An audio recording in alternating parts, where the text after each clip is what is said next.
Bonjour et bienvenue dans Interview sur RTV, une émission qui va à la rencontre de femmes, d'hommes, avec des parcours, des projets, des rêves différents. Aujourd'hui, nous avons l'immense honneur d'être en compagnie d'une très grande actrice tunisienne, Wahida Dridi. Vous l'avez vue dans le rôle de Khadija dans la série télévisée Pour les beaux yeux de Catherine ou encore dans Ouled Moufida et tant d'autres encore. Elle est aussi professeure et comédienne de théâtre. Wahida Dridi, bonjour. Bonjour. Heureuse de vous accueillir sur RTV dans l'émission Interview. Interview, c'est le portrait. Donc, on va faire aujourd'hui votre portrait. Donc, avant de rentrer dans le vif du sujet, de poser des questions sur justement votre parcours professionnel, là, on aimerait savoir votre parcours personnel. Alors, personnel, je suis tunisienne. Je suis née à la Médina de Tunis. J'avais la chance de vivre dans ces quartiers avec les maisons arabes, avec la tendresse et la chaleur des gens autour de moi. Et puis j'ai fait le parcours de l'enseignement primaire, secondaire et faculté. Donc j'ai une maîtrise en langue, littérature et civilisation arabe, plus master de théâtre. J'ai fait une formation en archéologie islamique et j'ai fait une formation en sciences d'éducation moderne, plus formation autre pour développement culturel. Et après, donc j'ai fait aussi une carrière de sportif. J'étais à l'époque, à l'âge de 18 ans, championne, une des championnes de la Tunisie en arts martiaux.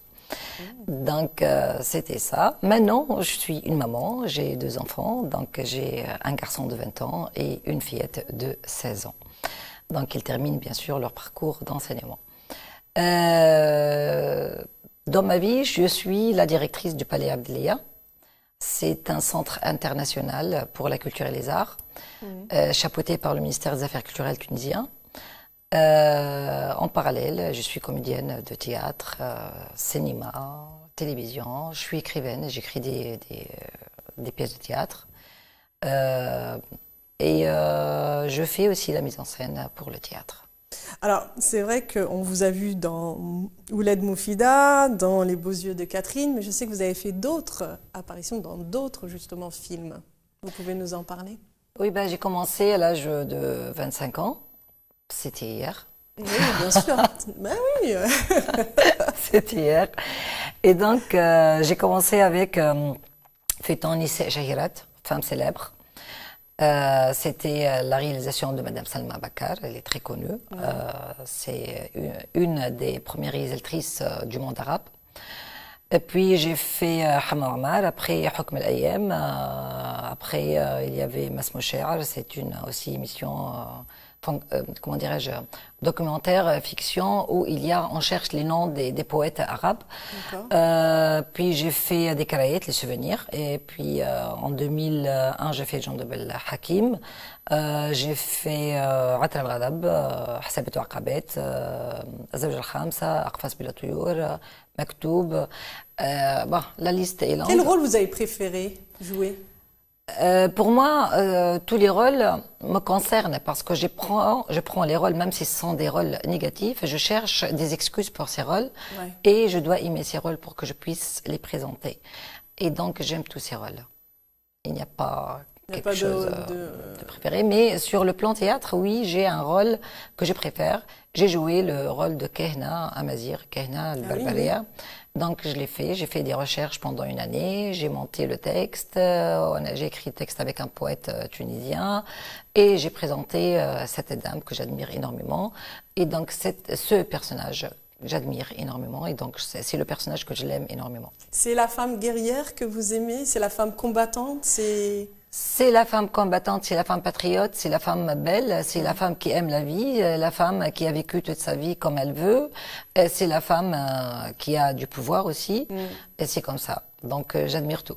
Ouais, vous aimez ce côté-là de la femme qui se met en avant, parce que je sais que vous venez à Paris former donc des femmes aussi à l'art justement du théâtre, de la communication. Vous aimez énormément former les autres.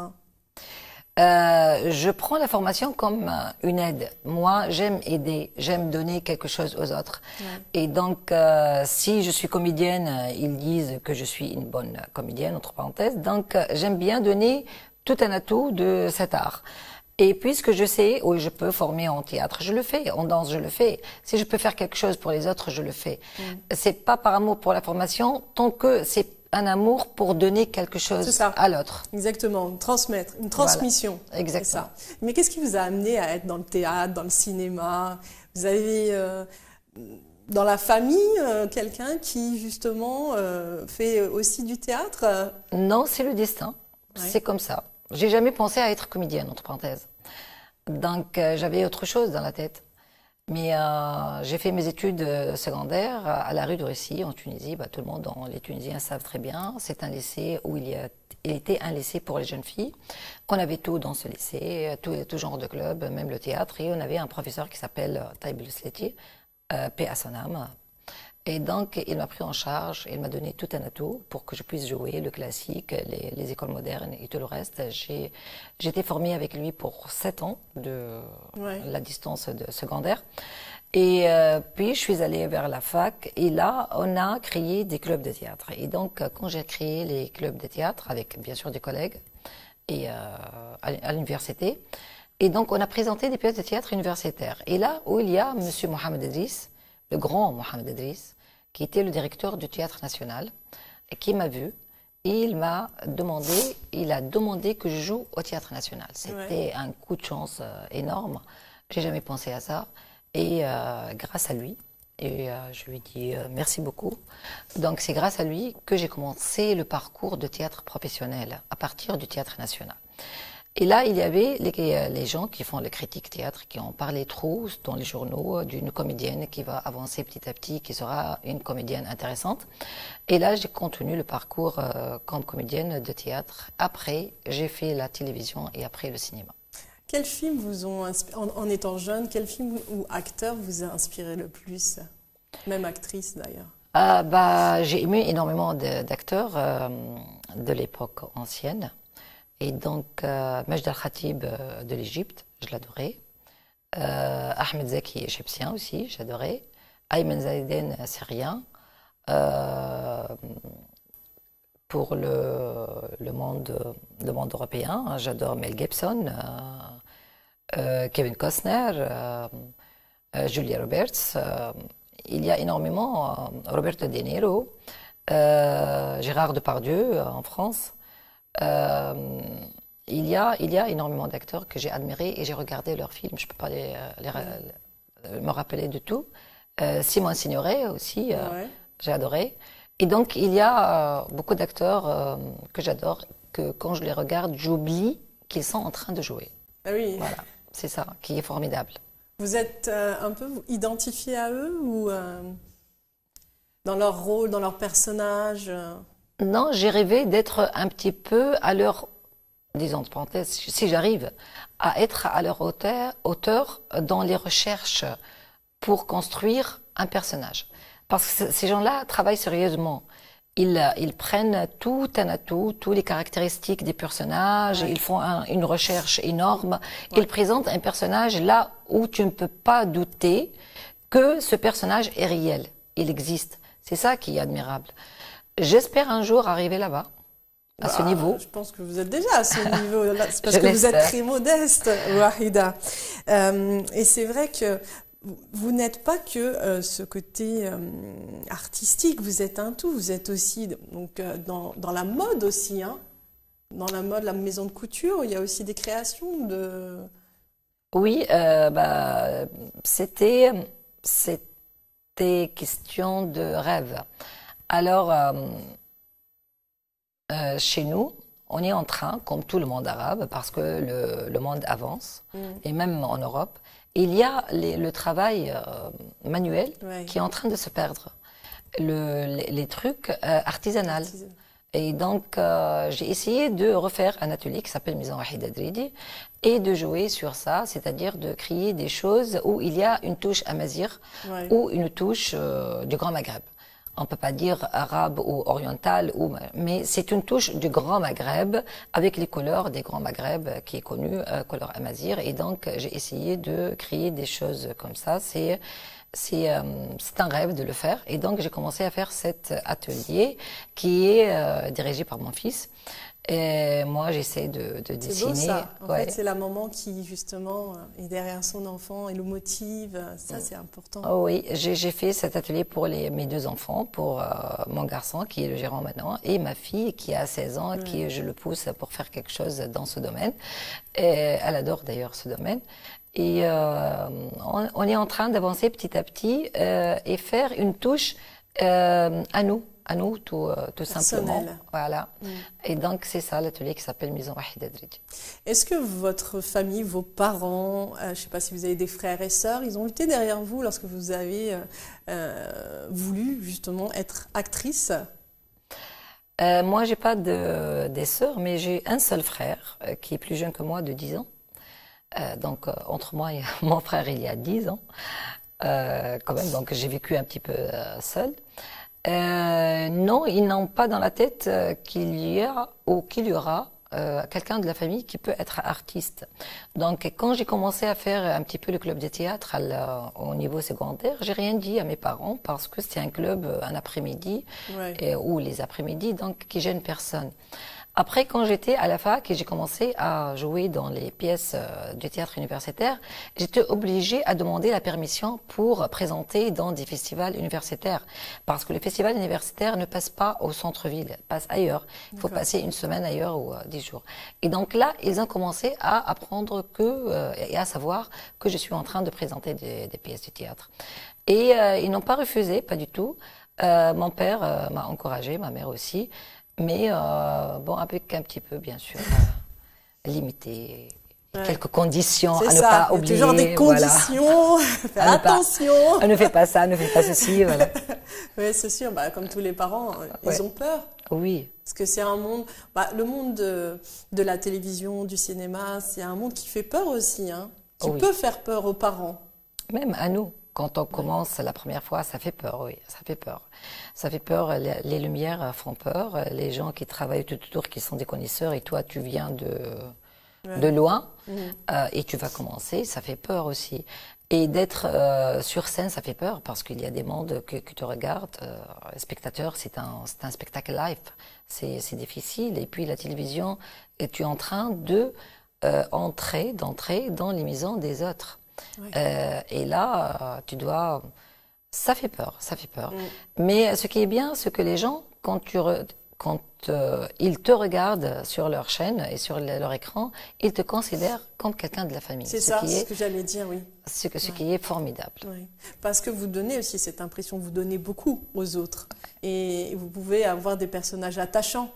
Donc c'est vrai que pour eux, faites par exemple un feuilleton, un film, ils se mettent devant la télé et ils s'identifient aussi beaucoup aux personnages. Exactement, ce qui est formidable. Et ils oublient parfois qui est la personne, qui est le personnage. Donc ça se mélange chez le spectateur. Parlez-nous de votre première expérience justement devant la caméra.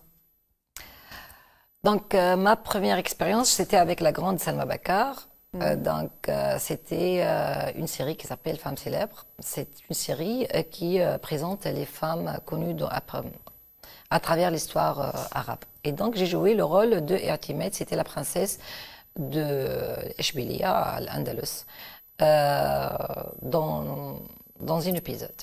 Et donc, j'ai commencé là. Salma, c'est une femme qui connaît très bien son métier. Et puis, c'est une femme très douce, très classe, et elle s'occupe très bien des détails. Et donc, c'était la plus belle expérience avec cette dame qui m'a donné beaucoup pour savoir jouer devant la caméra comme il faut. Après, il y avait Monsieur Habib Salmeni aussi, c'est un grand réalisateur tunisien. J'ai fait avec lui 3-4 feuilletons. Et donc, aussi, il m'a donné beaucoup de techniques pour jouer devant la caméra. Donc, à chaque fois que je joue un feuilleton, j'apprends. J'apprends des nouvelles techniques. Et ça, c'est bien parce que tout le temps, on est en train d'apprendre. Mais toujours, on a peur à chaque fois. Il y a l'adrénaline. Hein. Oui, on a peur. C'est le trac. C'est ça, c'est exactement. le trac. Mais je pense que c'est ce trac-là qui donne cette adrénaline pour pouvoir se surpasser. Oui. Hein, je crois. Hein. Bah, toujours, quand on va commencer un spectacle devant les spectateurs, c'est-à-dire dans le théâtre surtout, on a les 10 secondes, les 10 premières secondes où tu n'arrives même pas à respirer. Et donc, et tu cherches à faire le premier pas sur scène. J'y vais pas, qu'est-ce que je fais? Est-ce que je vais réussir? Et tu te lances. C'est ça, ouais. Voilà. Ouais. Bah, c'est vrai que c'est toujours impressionnant. Même si on a l'habitude, même si ça fait des années, il y a toujours ce trac-là.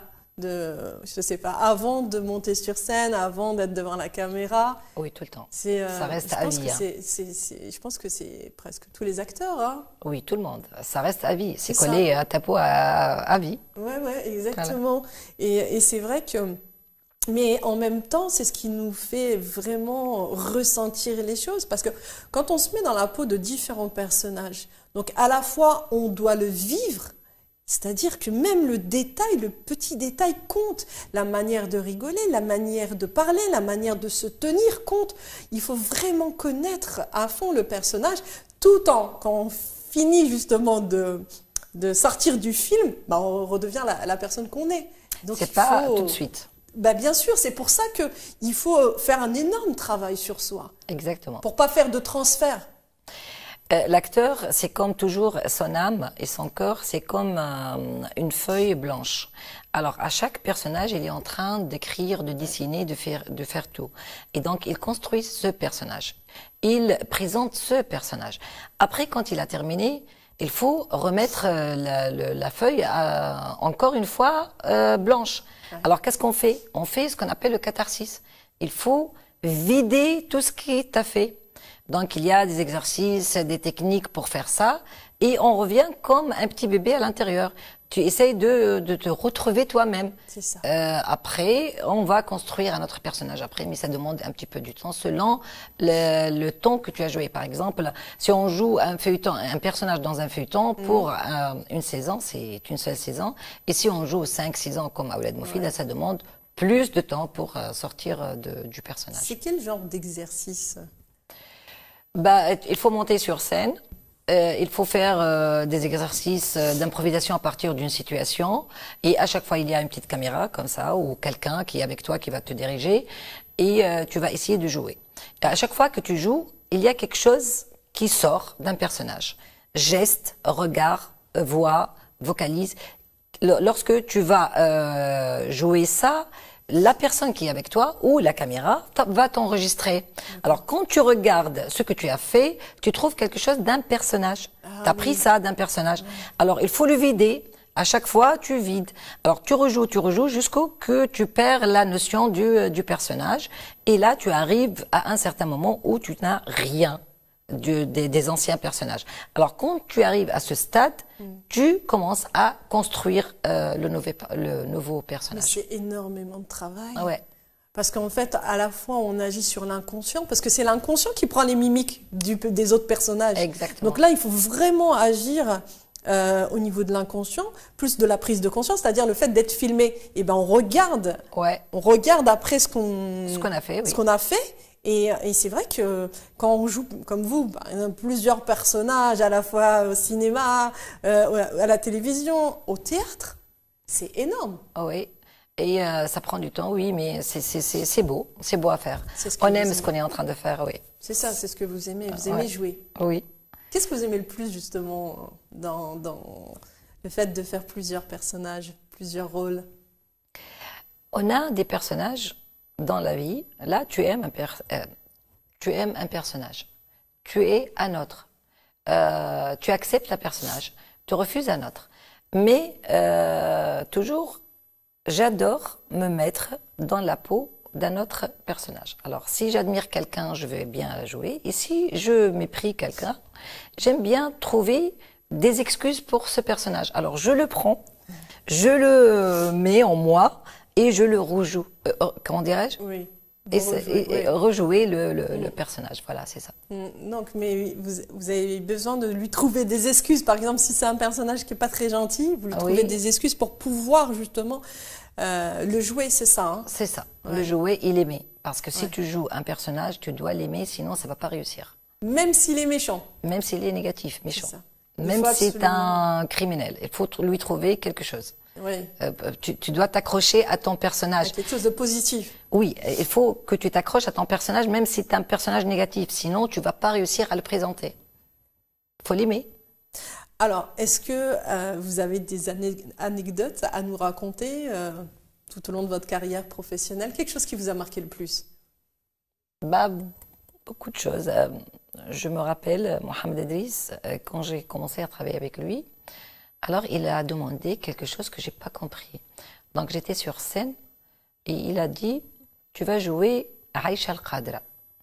Et il a essayé d'expliquer. Donc je n'ai pas compris. Il m'a dit, voilà, tu fais ça, mais quand même, je n'ai pas compris. Alors il m'a dit, est-ce que tu as joué dans l'école de théâtre épique? J'ai dit non, j'ai pas joué. J'avais à cette époque 23 ans, 24 ans. Alors il m'a dit, tu descends de la scène. Tu descends en bas. Je lui ai dit, ok. Et donc j'arrive devant lui, il m'a dit, est-ce que tu sais ce que ça veut dire théâtre épique comme technique, comme parcours et disons, la naissance de cette école? J'ai dit non. Alors il m'a dit, tu vas partir chez toi, tu vas rester 4 jours, tu vas lire le nécessaire et tu reviens vers moi. Et il m'a viré de Théâtre National pour 4 jours. Et avant de me virer pour 4 jours, il m'a donné la liste des livres que je dois lire. Et donc, j'ai pleuré, j'ai senti que c'est pas ça. Et donc, j'ai passé 4 jours à lire et à comprendre. Et c'était un cadeau de Mohamed Idriss. Je t'adore, monsieur. Il vous a donné, oui. Ouais, ça. Et bien sûr, dans les feuilletons, il y a bien sûr des anecdotes tout le temps. On rit, on rigole. Parfois, on est en train de terminer une séquence tragique et puis on s'éclate de rire. C'est comme ça. C'est beau de tourner. Il y a beaucoup d'émotions. Oui. Parce que parfois, ça peut nous faire... le fait de jouer des rôles, ça peut nous mettre face à notre propre vie aussi personnelle. Ça, c'est fondamental parce que si tu veux jouer Anita, tu vas chercher dans les cases de ton cerveau, dans les cases de souvenirs. C'est ça ce qu'on appelle la méthode de Stanislavski, c'est-à-dire de chercher dans tes souvenirs, dans ton âme, quelque chose qui ressemble à ça. Et d'habitude, les situations se ressemblent. Et donc, tu tires quelque chose et tu te concentres. Et tu arrives à mettre les deux événements qui se fondent. Alors, ce qui est réel, qui a passé au passé, et ce qui est en train de passer dans la séquence. Et là, tu réussis à jouer. C'est comme ça, c'est la meilleure méthode pour jouer, d'ailleurs. Il y a énormément de choses pour être un bon acteur. Ouais. Donc, c'est énormément de travail. Parfois, on regarde les films et tout, on n'a pas cette conscience du travail qu'il y a derrière. C'est énorme, en tout cas. Wahida Dridi, c'est vrai que là, c'est la fin de cette émission. On pourrait en parler pendant des heures, tellement vous êtes multipotentiel. Merci. Donc, on rappelle que vous êtes venu ici à Paris, vous allez faire des masterclass de théâtre, de danse thérapeutique, d'acting pour les jeunes. Donc tout ça en partenariat avec la Maison de la Tunisie, hein, c'est ça? C'est ça. Donc on va créer avec la Maison de Tunisie des ateliers pour tout le monde. Donc il y aura un atelier de théâtre pour les étudiants. C'est pas que les étudiants tunisiens, c'est du Grand Maghreb et d'autres nationalités, puisqu'on se trouve au CT universitaire. Et puis il y a l'atelier de danse thérapeutique pour les femmes, seulement pour les femmes, pour évacuer leur stress. Et puis, il y a notre atelier acting, cinéma, et même il y a des séances d'apprendre la langue arabe pour les 3e ou 2e générations, ou pour les étrangers chez nous à la Maison de Tunisie. Donc, je serai là en partenariat avec la Maison de Tunisie. Soyez nombreux et je vous attends avec un grand amour et avec une très belle générosité. Merci beaucoup, Wahida Dridi, de vous être mis à nu pour nous, justement, pour ceux qui nous suivent sur RTV. Vous êtes vraiment bienveillante, lumineuse et continuez à transmettre cette lumière à tous ceux qui viendront faire vos masterclass. Merci beaucoup. Merci Enda. Je tiens à te dire que tu es toujours rayonnante, une belle voix, une manière d'accueillir les invités très chaleureuse. Merci beaucoup. Merci à la chaîne et je suis honorée de passer avec toi. Merci beaucoup. Je vous dis à très bientôt et merci de nous avoir suivis pour cette émission interview de Wahida Dridi. Vous voyez, une belle âme et je suis très contente en tout cas d'accueillir ici que des belles âmes. Je vous dis à très bientôt. Au revoir.